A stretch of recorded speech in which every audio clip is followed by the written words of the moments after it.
ನಮಸ್ಕಾರ ಸ್ನೇಹಿತರೆ. ನಿರಂತರವಾಗಿ ಅಡಿಕೆಯ ಬೆಲೆ ಸಾಕಷ್ಟು ಕುಸಿತವಾಗುತ್ತಾ ಹೋಗುತ್ತಿದೆ. ಸ್ನೇಹಿತರೆ, ಈ ಬಾರಿ ಅಡಿಕೆ ಬೆಲೆ ಒಂದಷ್ಟು ಏರಿಕೆಯನ್ನು ಕಾಣುವ ನಿರೀಕ್ಷೆಯಲ್ಲಿ ರೈತರು ಇದ್ದರು. ಆದರೆ ಸಾಕಷ್ಟು ದೊಡ್ಡ ಪ್ರಮಾಣದಲ್ಲಿ ಅಡಿಕೆಯ ಬೆಲೆ ಇದೀಗ ಕುಸಿತವನ್ನು ಕಾಣುತ್ತಿದೆ. ಇದಕ್ಕೆ ಪ್ರಮುಖವಾದಂಥ ಕಾರಣಗಳನ್ನು ತಿಳಿದುಕೊಳ್ಳುತ್ತಾ ಹೋಗೋಣ. 2023 ಜೂನ್ ತಿಂಗಳಿನಲ್ಲಿ 57,000 ರುಗಳನ್ನು ದಾಟಿದಂತಹ ಅಡಿಕೆ ಬೆಲೆ ಪ್ರಸ್ತುತ ಮೇ ತಿಂಗಳಿನಲ್ಲಿ 55,000 ಗರಿಷ್ಠ ಬೆಲೆಯನ್ನು ತಲುಪಿತ್ತು. ಸ್ನೇಹಿತರೆ, ಇವೆರಡೂ ಸಹ ಗರಿಷ್ಠ ಬೆಲೆಯ ಸಂಖ್ಯೆಗಳಾಗಿವೆ. 57,000 ಮತ್ತು 55,000.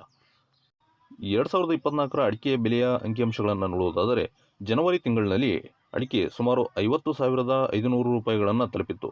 ಹಾಗೆಯೇ ಫೆಬ್ರವರಿಯಲ್ಲಿ ಮತ್ತೆ ಕುಸಿತವನ್ನು ಕಂಡು 48,000 ರುಗಳಿಗೆ ಬೆಲೆ ಇಳಿಯಿತು. ಹಾಗೆಯೇ ಮಾರ್ಚ್ ತಿಂಗಳಿನಲ್ಲಿ ಮತ್ತೆ ಸ್ವಲ್ಪ ಏರಿಕೆಯನ್ನು ಕಂಡು 50,000 ರುಗಳನ್ನು ತಲುಪಿತ್ತು. ಮಾರ್ಚ್ ಏಪ್ರಿಲ್ ತಿಂಗಳಿನಲ್ಲಿ ಮತ್ತೆ 52,000 ರುಗಳನ್ನು ತಲುಪಿತು. ಹೀಗೆ 52,000ದಿಂದ ಮೇ ತಿಂಗಳಿನಲ್ಲಿ 55,000 ರುಗಳ ಗಡಿಯನ್ನು ದಾಟಿ ಗರಿಷ್ಠ ಮೊತ್ತವನ್ನು 2024ರಲ್ಲಿ ದಾಖಲಾಗುವಂತೆ ಮಾಡಿತ್ತು. ಹಾಗೆಯೇ ಜೂನ್ನಲ್ಲಿ 51,000 ರುಗಳಿಗೆ ಕುಸಿತ ಕಂಡಂಥ ಅಡಿಕೆಯ ಬೆಲೆ ಆಗಸ್ಟ್ ಹೊತ್ತಿಗಾಗಲೇ 42,000 ರುಗಳಿಗೆ ಬಂದು ತಲುಪಿದೆ. ಸ್ನೇಹಿತರೆ, ನಿರಂತರವಾಗಿ ಅಡಿಕೆಯ ಬೆಲೆ ಇಳಿಕೆಯಾಗುತ್ತಿರುವುದು ಅಡಿಕೆ ಬೆಳೆಗಾರರಲ್ಲಿ ಸಾಕಷ್ಟು ಆತಂಕವನ್ನು ತಂದೊಡ್ಡಿದೆ. ಇದಕ್ಕೆ ಪ್ರಮುಖವಾದಂಥ ಕಾರಣಗಳನ್ನು ತಿಳಿದುಕೊಳ್ಳೋಣ.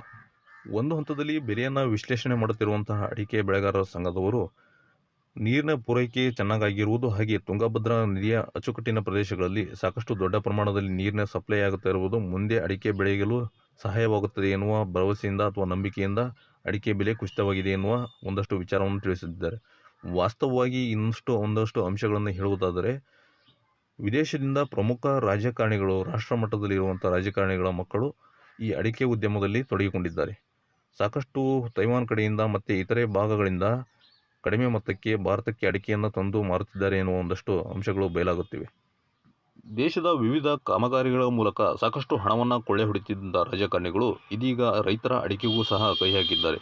ಸ್ನೇಹಿತರೆ, ರೈತರ ಅಡಿಕೆಯ ಬೆಲೆ ನಿರಂತರವಾಗಿ ಕುಸಿತವಾಗಿರಲು ಪ್ರಮುಖವಾದಂಥ ಒಂದಷ್ಟು ಕಾರಣಗಳು.